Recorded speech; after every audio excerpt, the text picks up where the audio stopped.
Yo,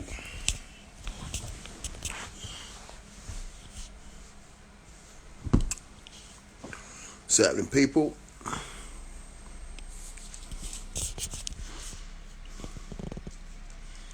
How's everyone doing? How's everyone doing? You good?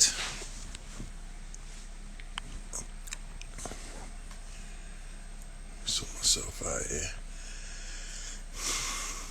Thanks for your patience, y'all. Yeah, it was a little bit tricky. Something came up, but we here now. All right. Let me just pin a little something. Open and honest. Featuring, what's this, episode 3? Featuring Queen Mumu Fresh.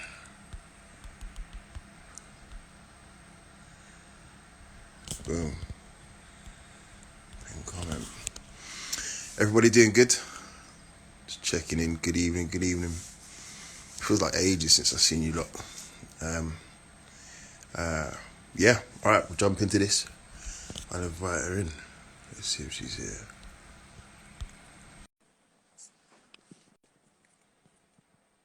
Hi from Belgium.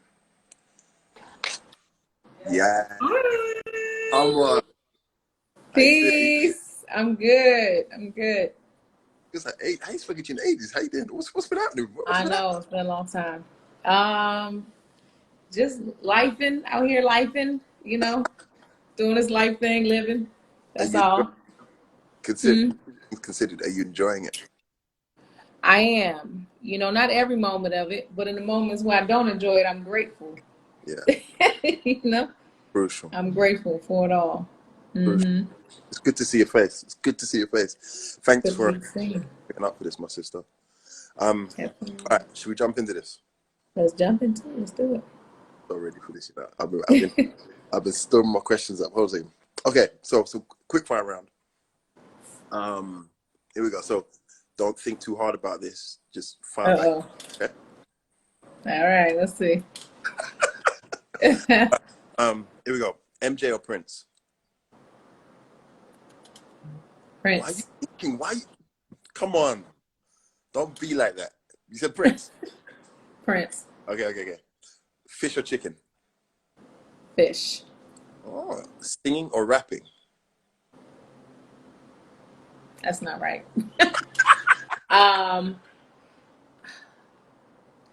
For me to do or to listen to? For you. Because I always prefer to listen to rap, but I prefer to vote to sing. Okay. So if I had to choose, I sing more often. Okay, singing. Okay. Biggie or Tupac? Say it again. Biggie or Tupac? Tupac. Okay. Home cooking or takeout? Home to eat, you said? Yeah, home cooking or takeout? Oh, home cooking. Okay. Playing a gig in the UK or playing a gig in America? UK. It's true. Y'all show me so much love over there, man. I mean, I love my US family too, y'all, but UK had me on stage crying. Sang every lyric to my songs. I didn't even know people knew my lyrics. All right, Mariah or Whitney? Whitney. Swimming or surfing? Swimming. I just learned to surf. It's horrible. It's so difficult. I'm never doing it again. Oh man, you survived. Okay, so I suppose the first question I have for you, if you just joined us, I'm Jake. This is Moomoo Fresh, Queen Mumu Fresh. First question I have for you is, how did music start for you? Professionally or just in general? Just in general. It started in my mama's kitchen. Or maybe it was my grandmama's kitchen at the time. Just singing at home with my mother and my grandmother. Yeah, it was just a way of being. Just, I learned a lot of songs. My first time on stage, I was 4 years old. But I was always a very quiet person. I had 14 siblings. but I'm very introverted. I don't really interact a whole lot. I didn't interact with my siblings. So, that's kind of like the weird one. And, when they would just do things to irritate me or pick on me or bully me or whatever, tie me up and throw me down the steps on a little, some type of makeshift raft they would build and send me tied up down the steps. When I finally got untied, I would sit at the piano and just write songs about them. So, it just started as a survival mechanism. Fair play. And what about professionally? My first record came out, I think I was 17. It's 17 or 18. Self-released independent album with a band that we all started together in high school. Our band director, he had played with Count Basie and Duke Ellington. He was an incredible band leader, Mr. Fun, at Dunbar High School in Baltimore. So most of the musicians that were in my first band came out of his band in high school, and we put our first record together then. Sheesh. Your journey has been full of highlights. Your journey's been full of working with some incredible people. Your journey's been full of it's when I read parts of your story online, and from the little I know of you, I feel like there's a lot of lessons. You've got so much wisdom and lessons that you've learned on the way. In your journey, if you could name 2 highlights, what would they be? In music or my life journey? Music. In fact, you know what? Give us some 21 and then give us some music. Okay, so music-wise, okay, it's very hard because it is a lot of them. But I think my first main lesson that can you hear me clearly? Because the door's open. It's okay. Yeah. Yeah, my first, I think, lesson in self-belief was performing at the Dave Chappell's Block Party, because I wasn't slated to perform. And, some of my band members that I came with, they felt a little bit ostracized, alienated. They felt like they should have been more welcome than they were. And I kind of felt like, well, we're the young artists on the block. We don't really got no clout. We ain't got no skin in the game yet. We got to be humble. We can't, even though we're talented, we can't expect the type of respect. Like, you're not respected just because you're talented. Like, you got to put time in the game, because there's people on the bill who've been 20 years in the game and still trying to get their respect, right? So, but there was a moment when I really just came there to meet Lauryn Hill. Well, I kind of like snuck in to meet Lauryn Hill. But there was this moment where it looked like I wasn't going to get to meet Lauryn, and I wasn't going to get to even come to the event, because they were putting everyone out that wasn't slated to perform. And I just had this moment where I was just like, man, I feel like I'm supposed to be here. And all my band members had left, like, man, forget that. They're not showing us no love, da-da-da-da-da. And I was still stalling, because I just felt like that's not my story, though. Like, it can't end like this, And I was reading this book, The Alchemist. Are you familiar with that book? And there's this part where he talks about his personal legend. And I was reading that book at the time, so I felt very inspired. Like, I believe this is a part of my personal legend. Like, all of the rap artists and soul singers that I grew up listening to and writing their lyrics down in my rap book, like, they're here and I'm here, right? And this is a product of manifest destiny. I know it is, right? I wrote down their lyrics when I was 9 and 10 years old, and now here I am in the same room where they practicing for this, Dave Chappell Block Party. And my cousin kept saying, come on, let's go. Like, they don't want us here, right? And I was like, that can't be true. I know they're saying that because they don't know who we are yet. But I just can't believe God will bring me so close and they'll be like, psych, your mind. You ain't getting in. So I was like headed out. And the Dead Prayers walked in, Stickman from Dead Prayers walked in. And he started singing a song that my mother wrote. And I immediately turned around. I'm like, how do you know that song? And he's like, I saw you perform a month ago or something like that at BB King's. Now, again, I took this gig. I don't even know if I got paid for that gig or not. But it was just it was an opportunity to expand. I was working in a different genre. I was doing rock music, and I hadn't done that before. But I just really wanted to take every opportunity to expand myself. He came to that show, and that's how he remembered me from that. So, you know, we chop it up for a second, and he's another like childhood hero. You know, I used to torment my teachers with that song, "They schools can't teach us shit." And so then I get in the cab and I'm like, you know, like, dang, maybe this really is how it's about to end. And then my homeboy calls me. He says, hey, Dead President Singer didn't show up. Do you know any of their songs? And I was like, yeah, I know all their songs. And the cab turned around. I went back in there. Not only did I end up performing, I ended up getting paid, like, to this day. Like, you know what I'm saying? Like, I get residual income off of that show. And so that was probably like my first biggest lesson in believing, and what's for you is for you. Even if sometimes, like, you know, when you are part of a crew, you get very loyal and empathetic, as you should be to a certain degree. But sometimes when everybody in the crew is not vibrating on the same frequency, you know what I'm saying, of manifest destiny, sometimes you got to take that shot to believe in yourself. You know what I mean? And because when we get into like what the world owes us, that's not a place that you can really manifest from.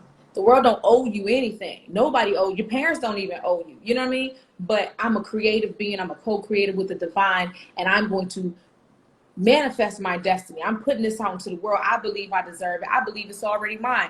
Right? When I start thinking like that, that's a different energy than y'all owe me. Why y'all ain't giving me my just due? I know. Oh no, you trying to say I'm not hot? You know what I mean? When you get into that, those are two different thought processes, and one of them is stagnating. It don't allow you to grow. It just allow your feelings to be hurt. And the other one allows you to not expect anything of other people, but to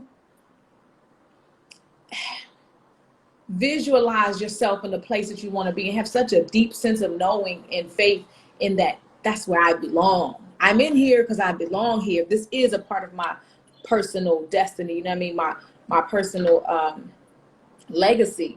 I'm not saying at that moment I wasn't thinking like this. I just had an inkling, like, I know it's more for me. I don't know what it is, but I know it's more. And I think just that situation, I always look back on that when I'm in moments of being in a room, not sure if I belong there, when I'm about to take that next step of my evolution and feeling unsturdy, and I kind of believe, I kind of don't, you know, am I good enough? Is it my time? But they already said that it wasn't going to, but could it? Like, you know, when I'm in that indecisive crossroads, I look back at that moment, like I wasn't even supposed to be on there. Not only am I on there, I still get paid for it. You know what I mean? Blessings on blessings, abundance on top of abundance, just because of a thought process. It's not because of anything else. You know what I mean? Ain't no favors. It's just what you believe you deserve. Like, if you fight for your limitations, you get to keep them. And if you fight for what you believe that you deserve and what's yours, you get that too. It's like, whether you think you right or you wrong, you right. I feel like I definitely feel like there are, for myself and probably quite a few people watching, this doesn't happen overnight. What you're telling me, I'm like, this is aspiration talk. This is something where I wish I'd heard this like 9, 10, 11 years ago. Yeah. What was the turning point? You said there was a niggling thing in you when you were in that room, and that was a highlight moment in your journey. You said there was something you just could not let go of. I know you were reading the book The Alchemist at the time, but what was the click point? Why did you allow that niggling? Why did you entertain that niggling feeling? Because I felt like I knew I created that moment. Like, literally, I remember Common was in there. I remember writing down his raps, you know, and memorizing I Used to Love Her. Most definitely Talib Kweli was there. I remember when the Black Star album came out. You know, my aunt is the only person who had a CD player in her car. And so I used to sit in my aunt's car so I could listen to the Black Star album. And I'm just like, I'm looking at Lauryn Hill is there. It's like all of these people. I remember when Dave Chappell's TV show first came out, we would sit in the studio and just watch his show over and over again. And so all of these are the exact people, you know, who have been impactful in my self-development. Erykah Badu was there. Jill Scott was there. Lauren, the Fugees, Cody Chestnut, Martin Luther, just all these people. I was just like, I belong here. You know what I'm saying? Like, I'm a part of their lineage. Like, I belong here. And I was sitting on the couch reading the book, right, trying to be kind of what do you call it? Inconspicuous. And Big Daddy Kane comes over to me and is like, "What are you reading?" He don't know me from a can of paint. I'm like, cling, like all these things are clicking. He didn't have to ask me what I was doing. He don't know me. And I said, "Well, I'm reading this book about a personal legend." He said, "Well, tell me the story." So I start telling him the story. As I'm telling him, then Jill walks over and she's listening. And Erica walks. And next thing I know, I have a crowd of literally every person I listened to as a child crowded around me talking about this personal legend. I was like, this is not by accident. This is crazy. Like, I literally had to go in the bathroom and like have a little moment, like, oh my God. But I had to come out and look real cool. When I look back at the pictures from that day, I remember, because I was a teenager, and I remember thinking that the sadder, older people look sad. So if I look more like sad, like I don't care, like what man, then I would look more mature. And I remember I was in the bathroom screaming and kicking, like, yes! And then I walk out and just look like, man, whatever. Because that's how I felt like they look. I just felt like older people look like men.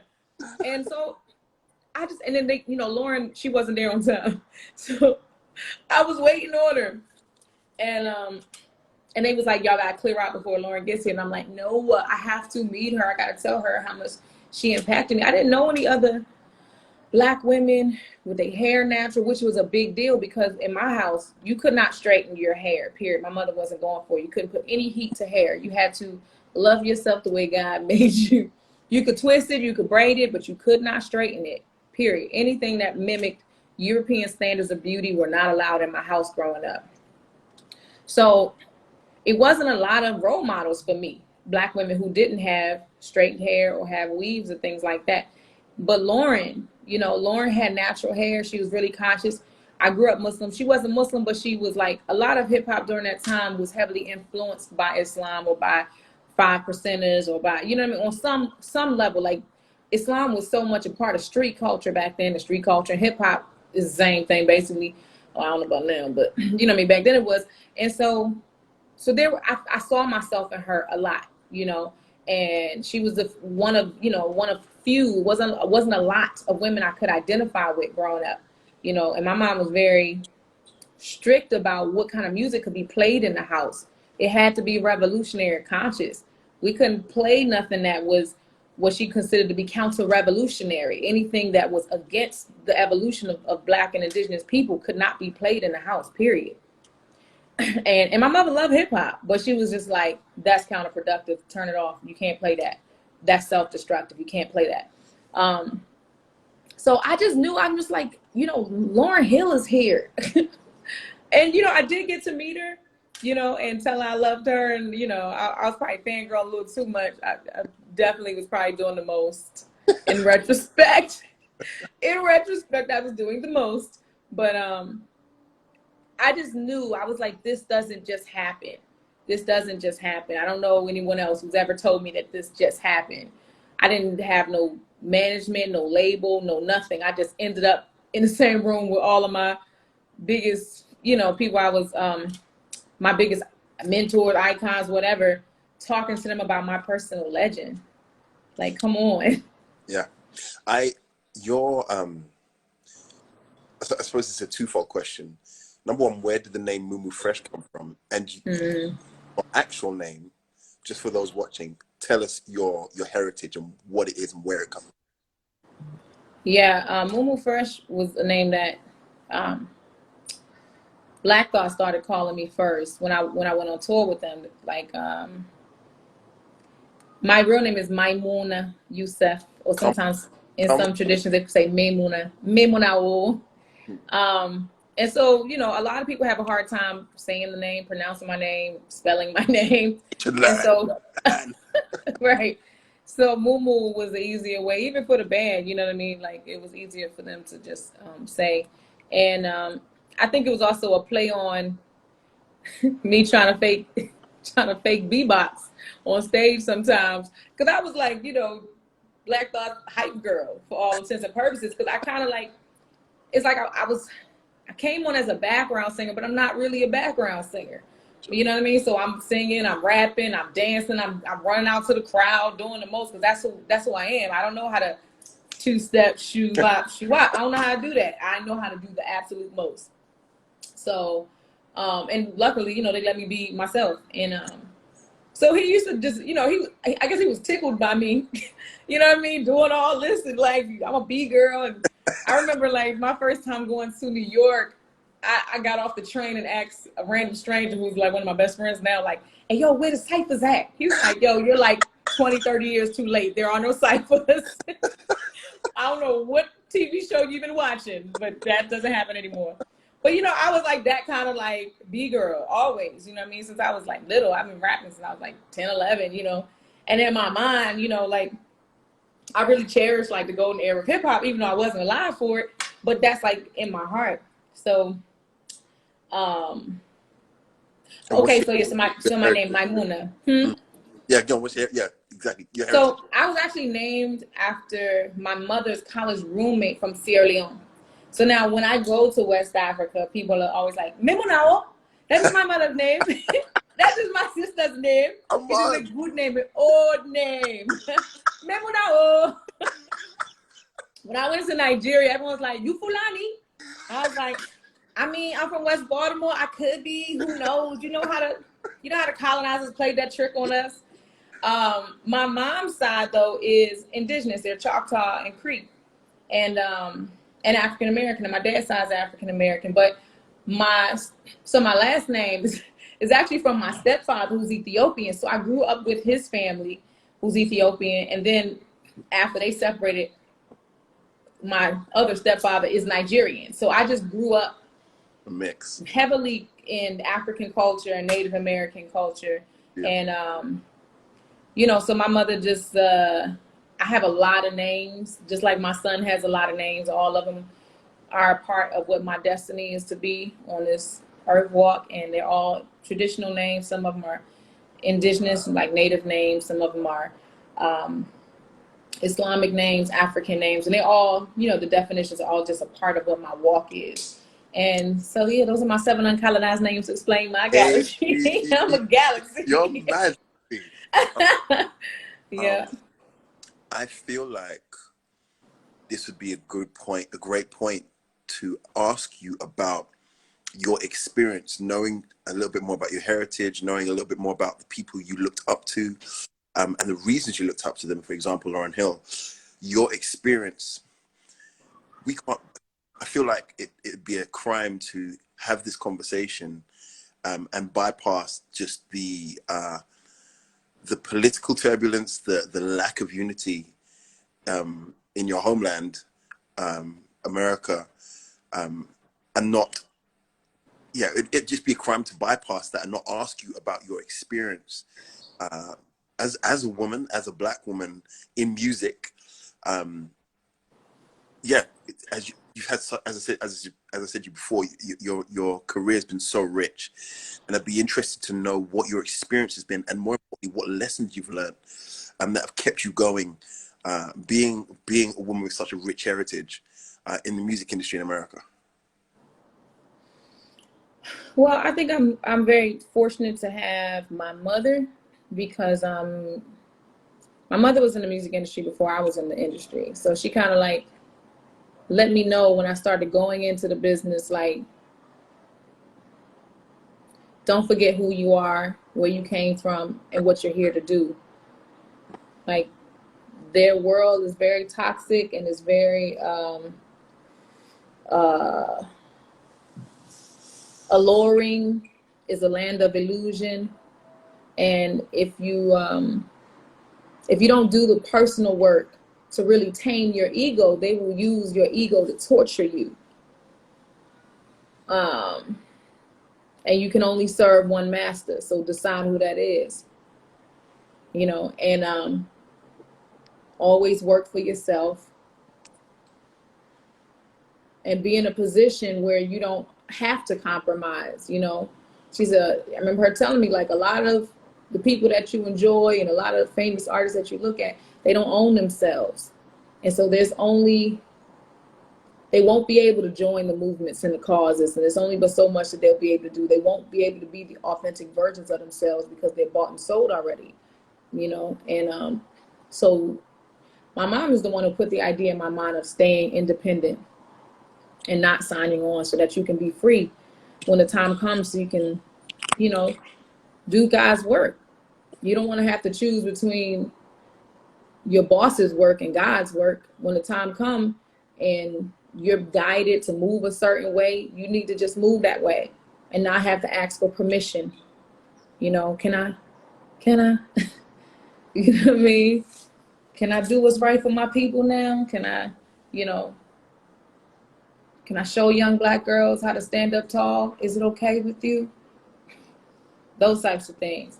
So those are conversations that I've been having with my mother my whole entire life, knowing that music is for healing, it's for our evolution. I mean, it's literally to expand our DNA. It's about so much more than selling records. I mean, that's almost the perversion of it. So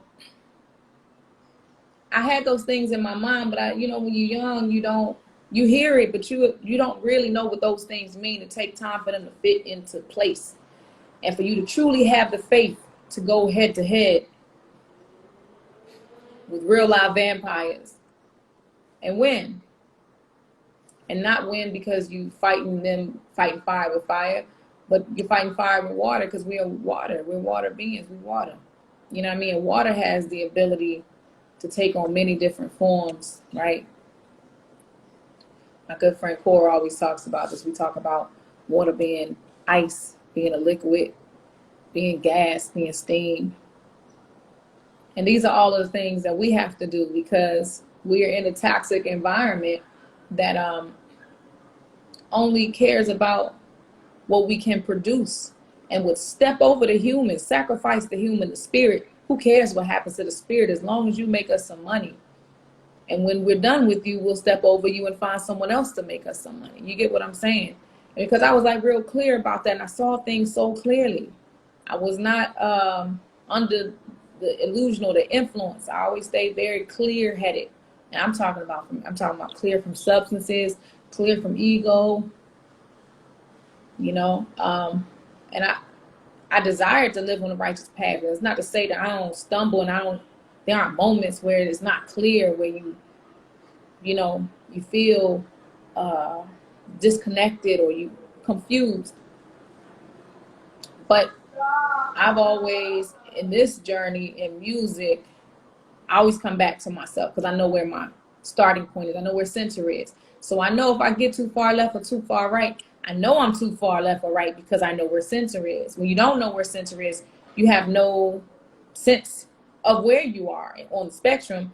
And so it wasn't just enough that I'm a Black woman, you know, because that comes with what it comes with. Like, that's not particular. The bias that you will experience being a Black woman is not particular to the music business. That's life. That is in this life, in this world, you know, as it is now, functioning in its in this low frequency, three-dimensional reality, right? But so that is what it is, and it can come with its own barriers. But I like to view myself as a limitless being. So yes, they may have certain parameters that they have put on what they view me as, but they can't put parameters on my spirit. They can't. And they can close the door, but God will open up a different one. My money don't come from man. It doesn't. You know what I'm saying? My sense of abundance has to do with how open I am to letting God do the work that's supposed to be done, and how detached I am from it looking the way I think it's supposed to look. You know what I mean? I need to be able to ask myself, but are my needs taken care of? Is my son doing well? You know what I'm saying? However, as opposed to how it looks to other people, because when you spend too much time trying to fix how it looks, you're not fixing what it is, and you lose sight of what it is. So being in the music industry, and I don't even really necessarily, I'm music industry like adjacent, you know, because I've always been an independent business owner, independent label owner, and I do the kind of music that I enjoy, that makes me feel fulfilled, purposeful. But I do my best not to get caught up in the matrix. You know, I only want to serve God. I don't want to serve no other master. I don't have no interest in it. So I don't know. I'm trying to think of the best. I know it's a long way of answering it, but Yes, I have experienced some of the same hardships that most other Black women are going to experience in life. But I think when I keep reminding myself of the greater scheme, though, like, yes, these things are true in this third dimensional reality, but there are other realities that exist and are laid on top of each other. And if I lift my vantage point, I can see things in a different way and not feel victimized at all, but to really, really know my power and live in that.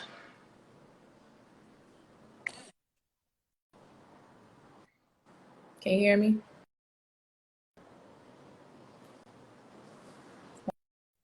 Why they playing with us? Jake, you hear me?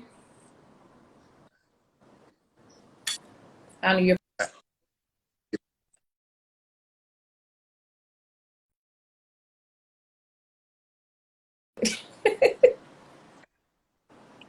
Oh, that's better. I see you now.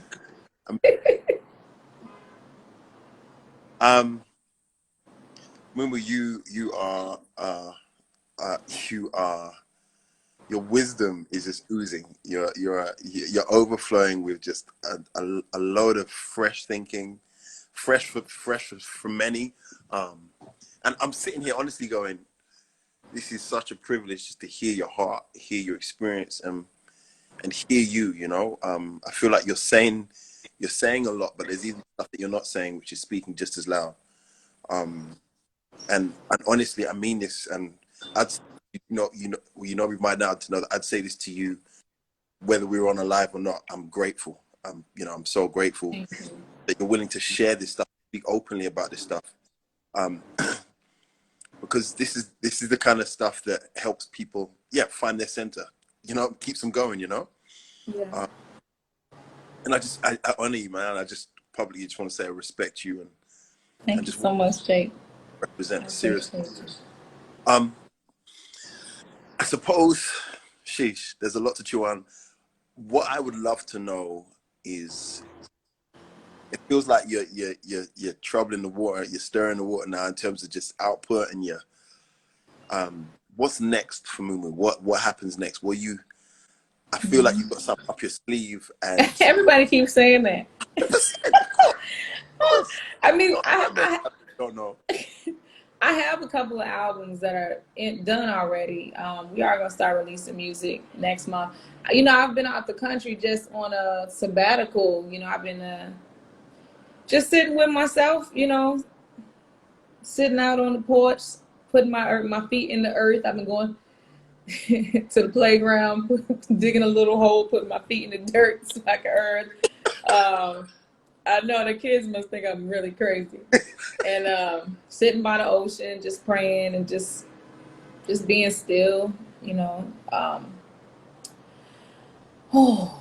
just think our Western lives don't give us a lot of time for stillness. I think this season of COVID is a time of stillness. And last year, even though I stayed home, I worked so much. I was creating so much, and I started a whole university and everything. And at the end of the year, I shot like 3 videos in like the same week. And I was like, I think I need to sit by the river for a while. I think I need to sit. And I pour out a lot, so I need to sit and be poured into. So that's what I've been doing is,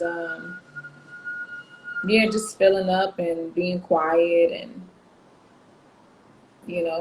falling into the void, just being okay with, trying some new food, sleep a little later, pray a little deeper. I've just been doing that. And, some simple little fun things too, trying out new types of exercise. That's what I've been doing. But when I come back home, it is going to be promo time. To get these albums done, and we got music videos to shoot, and so I think it's gonna be mostly that this year. It's like I got a lot of music recorded, so I'm just gonna be releasing music all year. Cause there's no rhyme, the rules that used to exist in the music industry, where you can only do this and you have to do that. Artists used to take 3 years to work on one album, with 17 songs, and then put it out, and then they'd take another 3 years to work on an album. It ain't like that no more. So as I'm living life and I'm a song comes up, I'm write it, I'm recording, I'm releasing. It's just a conversation. That's it. You know, it's not no deeper than that. I mean, it is deep, but it's also like, I just think this new era of the digitization of music, it allows.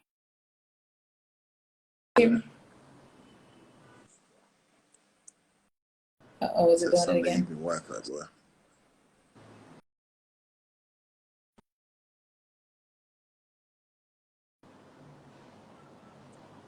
I wish you a happy song You there? to sing. You can hear me? But much more than I wish you know. And in the can you hear me? Yeah. Can you see me?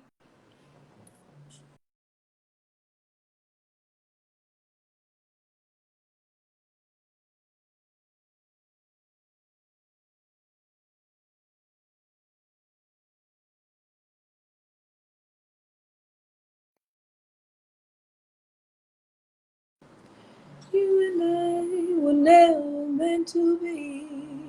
Yes. So in my best, my very best. Can you see me yet? I was just about to pretend to freeze just to keep singing, you know? I was thinking, hold it, I'll move. Listen, Oh, yeah, go ahead. I don't want this Wi-Fi to crash and to spoil this. Listen, Mumu, thank you. Honestly, thank you. And the reason why I asked what's next for you is because I'm sure I speak for everyone watching this, all about supporting what you're about, and Thank you. And the music you put out. It was an honor on my album to have you bring fire, absolute. I love that song. Unnecessary fire. I said to you, I said, could you bless this? And you brought fire for no reason. I love it. I loved your whole record. I love going on Spotify, just typing your name in. It's beautiful. It's beautiful, yeah. But honestly, it's to have you on the album is an absolute pleasure and an honor. And to know you and to be able to talk to you like this is a massive honor. And listen, wish you all the best. Blessings upon blessings. Thank you so much. Mean that. And thank you for your time. Thank you. All right, you be blessed, Jake. Talk to you soon. That's it. Well, sorry about the Wi-Fi stuff there. My name's Jake Isaac. If you've been watching, hope you've enjoyed this. Mumu's on the new album, which I got coming out in March the 5th.